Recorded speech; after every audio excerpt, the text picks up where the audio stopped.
कि हिंदुस्तान में अगर हिंदू नहीं रहेगा तो हिंदू कहाँ जाएगा। तो जो पार्टी हिंदू को सपोर्ट करेगी उसको सपोर्ट करना हिंदू की मजबूरी है। भाजपा जीते हारे, कौन कैंडिडेट है कौन कैंडिडेट नहीं है, विधानसभा है लोकसभा है, उससे वैश्य समाज को प्रजापति समाज को लगभग कोई फर्क नहीं पड़ता। वो अपने कोर वोटर के बीच में छाप नहीं छोड़ पाए। जब जब समाज को अगर उनकी ज़रूरत पड़ी है तो समाज ने कहीं ना कहीं खाली हाथ का ही मुंह देखा है। महेश शर्मा को मैं कहीं भी जा रहा हूँ तो मतलब कह तो रहे हैं कि वोट जाएगी बीजेपी को, लेकिन बोल रहे हैं योगी मोदी के नाम पे जाएगी। और यहाँ पर अब बुनियादी सुविधाएं भी नहीं मिल पा रही हैं लोगों को, जबकि दनकौर ब्लॉक में लगभग 90 गांव लगते थे। इतनी गंभीर हालत है, नालियों में पानी भरा हुआ है, लैट्रिन बाथरूम की सुविधा नहीं है, कोई लेडीज़ वहाँ चली जाए तो बाथरूम करने के लिए तरस जाए, इतनी जर्जर हालत है। और यहाँ से उठा के ब्लॉक को भी ले गए। दनकौर आप कह रहे हैं, मैं मान लेता हूँ शहर है, मेरी मातृभूमि है, मुझे तो अच्छा लगेगा सुन के कि शहर है, लेकिन अगर सुविधाओं की बात करूँ तो यहाँ गांव से भी बदतर हालत है। मुद्दा जो है वो केवल और केवल ये है कि अपने बीच का जब व्यक्ति बदल जाता है तो जो दुख है वो कई गुना बढ़ जाता है। अगर बाहरी व्यक्ति हो तो इतना उससे अपेक्षाएं नहीं होती जितना लोकल आदमी से अपेक्षा होती है। जय हिंद दोस्तों, वंदे मातरम। मैं सोनू नागर और आप देख रहे हैं हिंद फोकस न्यूज़। इस समय मैं दनकौर कस्बे में हूँ और मेरे साथ भारत मित्तल हैं, आशीष सिंगल हैं, वैश्य समाज से आते हैं। चुनाव पे थोड़ी सी चर्चा करने के लिए मैं यहाँ बैठ गया। तो आइए जानते हैं दनकौर के अंदर किस तरीके का चुनावी माहौल इस समय है। 2024 के आम चुनाव हैं और मुझे लगता है कि जनता जो है वो बहुत ज़्यादा इस समय तैयार भी है और अपना पहला या मतलब युवा जो भी हैं वो अपना पहला वोट देने के लिए उत्साहित भी हैं।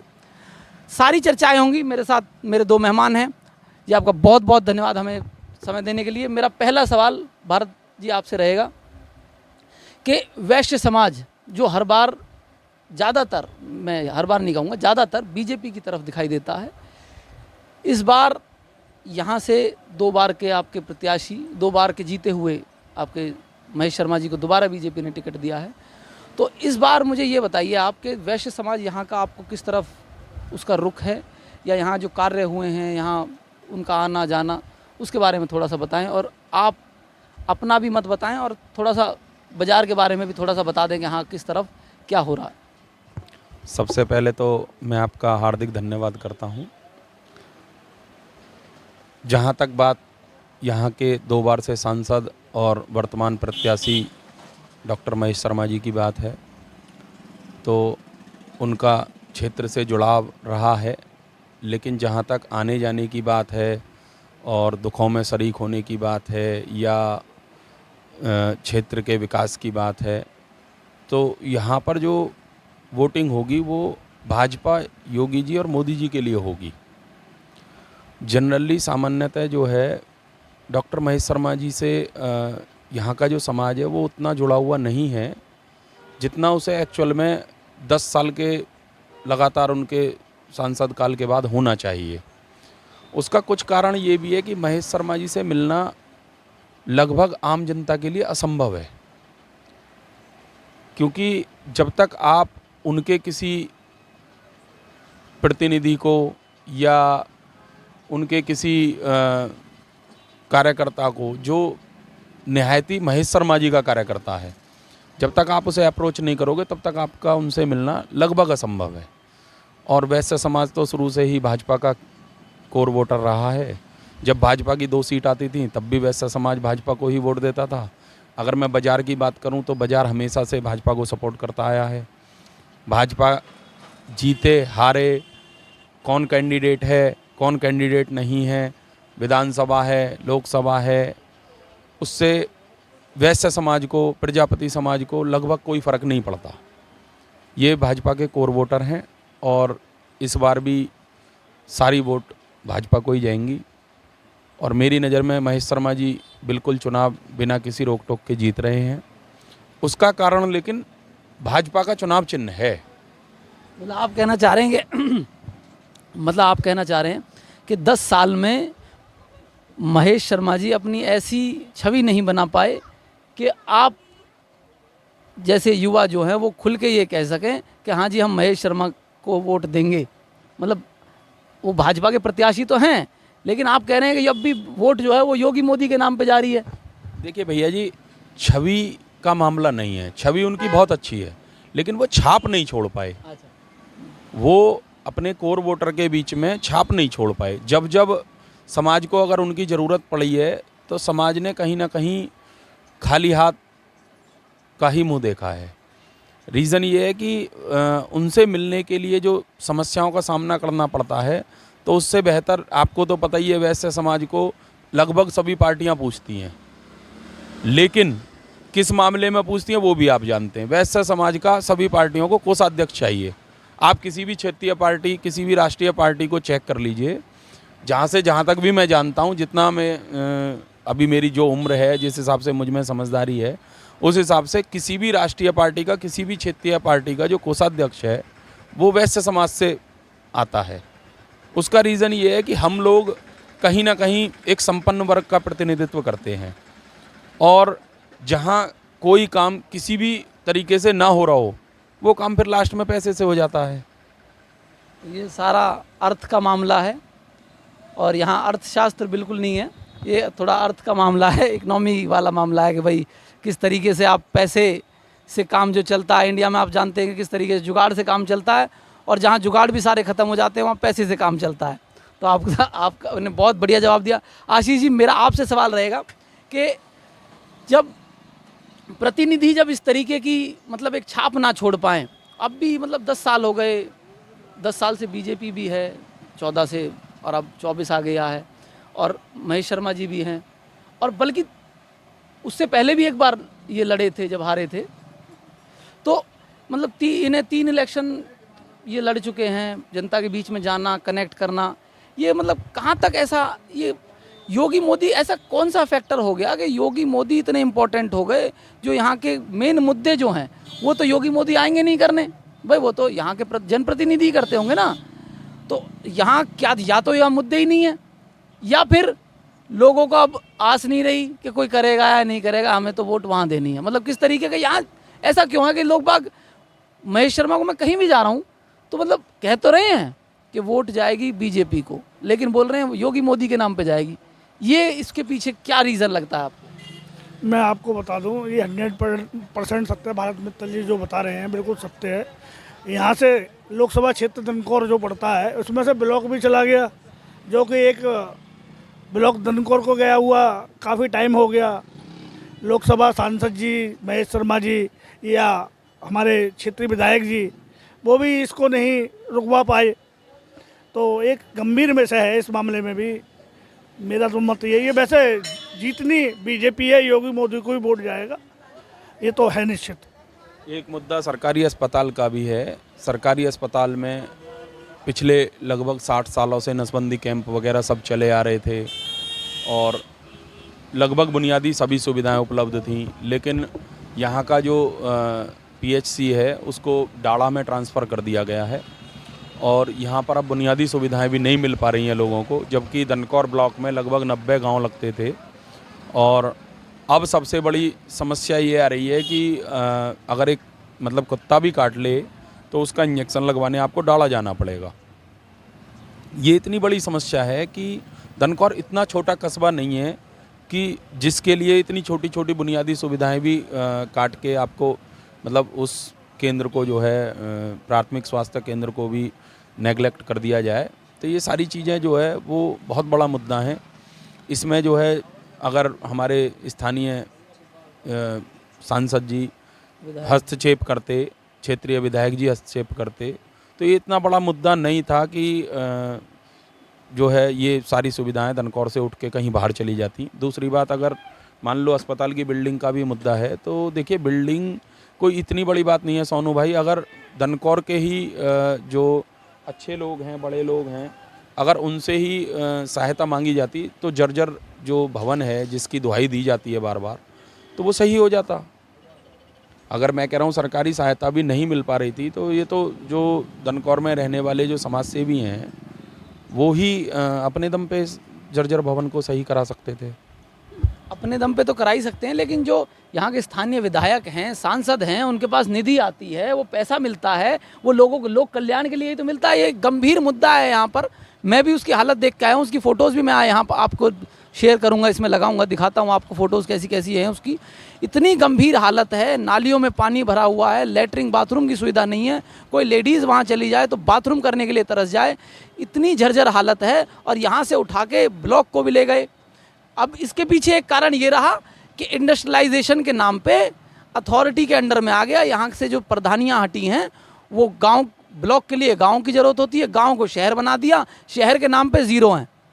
क्योंकि शहर में पानी आता है, सड़कें अच्छी होती हैं, बिजली होती है, यहाँ वो गांव जैसे के तैसे हैं, वो नालियाँ खुली हुई हैं, सारी चीज़ें हैं, लेकिन उन्हें बना दिया गया है शहर। अब शहर में कैसा होता है, ये दनकौर भी आपका शहर है, आपको तो पता ही होगा, ये कस्बा नहीं रहा है, ये शहर हो गया। दनकौर आप कह रहे हैं, मैं मान लेता हूँ शहर है, मेरी मातृभूमि है, मुझे तो अच्छा लगेगा सुन के कि शहर है। लेकिन अगर सुविधाओं की बात करूँ तो यहाँ गांव से भी बदतर हालत है। यहाँ पर अगर मैं बिजली की बात करूँ तो बिजली इतनी महंगी है कि मैं आपको बता नहीं सकता। मैं अगर आपको अपने घर का बिल दिखाऊँ तो घर का बिल लगभग 4 किलोवाट का मेरे यहाँ कनेक्शन है और घर का बिल लगभग 10,000 से ऊपर आता है। जबकि जो नॉर्मल संसाधन घर में होने चाहिए, एक घर में 5 लोगों की फैमिली में, वही संसाधन है। और ऐसा भी कोई नहीं है कि हम मतलब 24 घंटे एसी में रहने के आदी रहे हों पहले से। आज भी हम छतों पे सोते हैं, आज भी हम दिन में एसी नहीं चलाते लगभग। तो चीज़ें जो है ख़राब करने के पीछे कुछ सरकारी नीतियों की और कुछ जनप्रतिनिधियों की जो है देखभाल का मामला है। जनप्रतिनिधि सुनने को तैयार नहीं है। जनप्रतिनिधियों ने जो अपने प्रतिनिधि बना रखे हैं, वो प्रतिनिधि केवल और केवल प्रशासन की और जो है थाने की लल्लो चप्पों में लगे रहते हैं। उन्हें काम का या आम जनता का कोई किसी सुख दुख से कोई लेना देना है नहीं। उनका काम है कि बस अगर कहीं कोई थाने का मामला आता है तो उधर से फ़ोन उधर कर देते हैं, उधर से फ़ोन उधर कर देते हैं। उस बीच में कोई भी काम आज की डेट में थाने में जैसा कि भाजपा सरकार में होना चाहिए था वैसा हो नहीं रहा है। दिखावा ये है कि किसी भी तरीके की रिश्वत नहीं ली जा रही, लेकिन मैं कह रहा हूँ, मैं महसूस कर रहा हूँ कि आज की डेट में रिश्वत 100 गुना हो गई है और उसके बाद भी काम नहीं होता। ये बड़ा गंभीर एक आरोप भी लगा रहे हैं आप। आपने महसूस किया होगा ऐसा। देखिए, ये सारी चीज़ें होती हैं कि बिना अर्थ के तो काम चलता नहीं है। अब मैं आपसे ये जानना चाह रहा हूँ, यहाँ की जो मूलभूत समस्याएं हैं, मतलब मैं देख रहा हूँ कि भाई नालियाँ हैं, जो साफ़ सफाई है, तो यहाँ तो नगर पंचायत काम करती है, यहाँ तो सब सफाई की गाड़ी वगैरह आती है, उसके बावजूद भी ये इस तरीके का, मतलब क्या सब दनकौर के जितने लोकल ग्रुप्स हैं जो नगर पंचायत से जुड़े हुए हैं, आप पिछले 15 दिन का डाटा ले लीजिए। बस मैं आपसे नहीं कहूँगा आप 2 साल का डाटा ले लो, आप 1 साल का डाटा ले लो। 15 दिन में कोई ऐसा वार्ड नहीं है जिसने नगर पंचायत में शिकायत करके ना बताया हो कि हमारे यहाँ 12 दिन से कूड़ा नहीं उठा, हमारे यहाँ 15 दिन से कूड़ा नहीं उठा, हमारे यहाँ 12 दिन से नाली साफ़ नहीं हुई, हमारे यहाँ मच्छरों का और कूड़े के ढेर का जमावड़ा लगा हुआ है। इवन सरस्वती स्कूल के प्रिंसिपल तक ने शिकायत कर रखी है। सरस्वती शिशु मंदिर है, मोहल्ला मारपाड़ा में स्थित है, उसके नीचे की जो नाली है उसमें इतना भयंकर कूड़ा भरा हुआ है, इतने भयंकर मच्छर हैं कि जैसा मौसम चल रहा है उस हिसाब से बच्चे आने जाने में ही अगर मच्छर काट ले तो बीमार हो जाएं। इतना ये भयंकर मुद्दा है। आप जितने भी नगर पंचायत ने कूड़ा के लिए जो बॉक्स लगाए हैं, आप उनके बाहर का आलम देखो जाके। कूड़े के बॉक्स में तो कोई माचिस की तिल्ली डाल जाता है, उसमें धुआं उठता रहता है, और साइडों में कूड़े का ये आलम है। आप चले जाइए पुराने ब्लॉक के सामने, दनकौर ब्लॉक के सामने आप आ जाइए, जो मारपाड़ा मोहल्ला में पूरन सोनार की दुकान के पास, आप आ जाइए सरस्वती शिशु मंदिर के पास, आप आ जाइए अनाज मंडी में, भयंकर कूड़े का ढेर लगा हुआ है। मतलब 2-2 बुग्गी कूड़ा पड़ा हुआ है, लगभग 10-10 दिन हो गए हैं, कोई उठाने वाला नहीं है, कोई सुनने वाला नहीं है। जनप्रतिनिधियों की आप जिनकी बात कर रहे हो उनके पास समय ही नहीं है, वो जनता के मुद्दों पे काम ही नहीं करना चाहते, उनके अपने मुद्दे हैं। अपने क्या मुद्दे हैं उनके? वो तो वही बता सकते हैं ना, आप मुझसे जानना क्यों चाहते हैं? अगर आप बोल रहे हैं वो जनता ने चुन के भेजे हैं, जनता के मुद्दे उठा के ले। देखिए, जनता जब चुन के भेजती है भैया जी, उस समय जनता को ये लगता है कि ये हमारे बीच का व्यक्ति है और ये हमारे लिए आवाज़ उठाएगा, हमारे लिए काम करेगा। जनता, देखिए, जनता किसी के पेट में थोड़ा ना घुसी हुई है। आप बताइए, जनता सबको पसंद करती है। अगर आप ये कह रहे हो, बताओ, मायावती जी को यहाँ से अगर जनता ने किसी समय मुख्यमंत्री बनाया, मायावती जी ने काम भी किया, मायावती जी ने काम भी किया, गृह जनपद है उनका। उनका गृह जनपद है। लेकिन सवाल ये है कि मायावती जी को भी नकार दिया लोगों ने। जब थोड़ी सी कहीं नेग्लिजेंसी आई तो मायावती जी को नकार दिया। उसके बाद में अखिलेश यादव जी का शासन रहा। तो आपको क्या लगता है कि मतलब उनको सारी जनता का प्यार नहीं मिला? अगर सारी जनता का प्यार नहीं मिलेगा तो मुख्यमंत्री थोड़ी बन जाएंगे। अरविंद केजरीवाल जी को सारी जनता का दिल्ली का प्यार मिला, लगातार 3 बार जल्दी इलेक्शन हुए, उसके बाद भी केजरीवाल जी मुख्यमंत्री बने।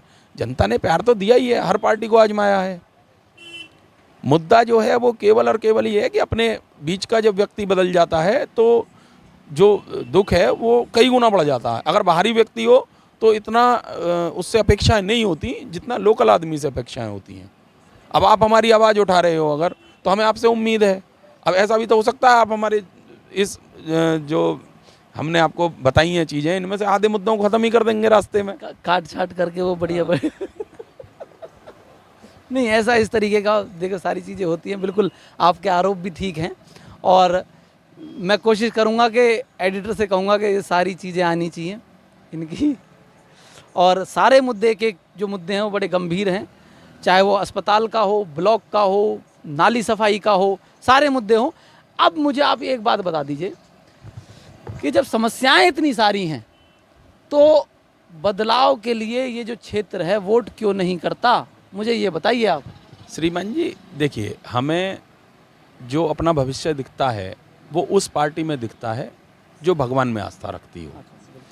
हम हिंदुस्तान का हिस्सा हैं और हम हर हालत में चाहते हैं कि हिंदू राष्ट्र बने या ना बने, लेकिन हिंदुओं का वो सम्मान होना चाहिए, क्योंकि विश्व में एकमात्र देश ऐसा है भारत जहाँ हिंदुओं की बहुसंख्यक जनसंख्या है।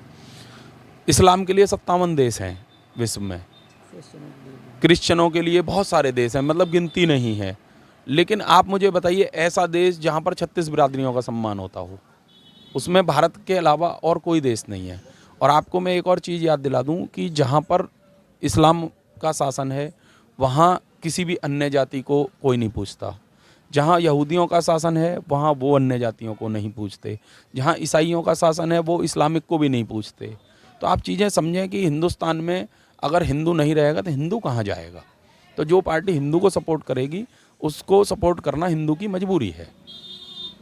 तो इसका मतलब जो है ये सारी जद्दोजहद जो है ये एक साइड चलती रहेगी, लेकिन ये लोकसभा का इलेक्शन है और सीधा मोदी और योगी को जनता ज़्यादा से ज़्यादा, मैंने जितने लोगों का रिव्यू लेने की कोशिश की, यहाँ पे बात की उनसे, उनके पास जाके बैठा, तो ज़्यादा से ज़्यादा लोग जो हैं वो मोदी योगी को राम मंदिर के लिए, हिंदुत्व के लिए, जो भी उनके दिमाग में चल रहा हो, इतना खुल के नहीं बता पाते हैं, लेकिन वो कहते हैं कि योगी मोदी। अब ये जो लोकल मुद्दे हैं ये कहीं ना कहीं पीछे रह जाएंगे, इसके लिए हम आवाज़ उठाते रहेंगे। और मेरी आप सभी से विनती रहेगी और ये आशा करता हूँ कि ये जो लोकतंत्र का पर्व है इसमें बढ़ चढ़ कर हिस्सा लें। और एक बार आप भी सबसे कहिए, 100% मतदान करने का प्रयास किया जाना चाहिए, उसको छुट्टी के रूप में नहीं मनाया जाना चाहिए। वो लोकतंत्र का पर्व है, हम लोगों को घर से बाहर निकलना चाहिए। और जो लोग मतदान बूथ तक पहुंचने की स्थिति में नहीं है उनको मतदान बूथ तक ले जाने की हमें खुद से जिम्मेदारी उठानी चाहिए, एक स्वयंसेवक के रूप में, एक कार्यकर्ता के रूप में और एक हिंदू राष्ट्र के नागरिक होने के रूप में। तो लोकतंत्र का ये पर्व है, मुझे लगता है सभी को बढ़ चढ़ के हिस्सा लेना चाहिए। आप सभी का बहुत बहुत धन्यवाद, आप दोनों का बहुत बहुत धन्यवाद। और मैं आशा करता हूँ आपके कमेंट्स में मुझे और मुद्दे यहाँ सुनने को मिलें, देखने को मिलें, फ़ोटोज़ मिलें उसमें, और इसी तरीके से आपकी आवाज़ उठाता रहूँगा। और एडिटर से दोबारा मैं कहूँगा कि ये पूरा इंटरव्यू आना चाहिए जैसा का तैसा, इसमें कोई काट छाट नहीं होगी। आप सभी का बहुत बहुत धन्यवाद। जय हिंद, वंदे मातरम।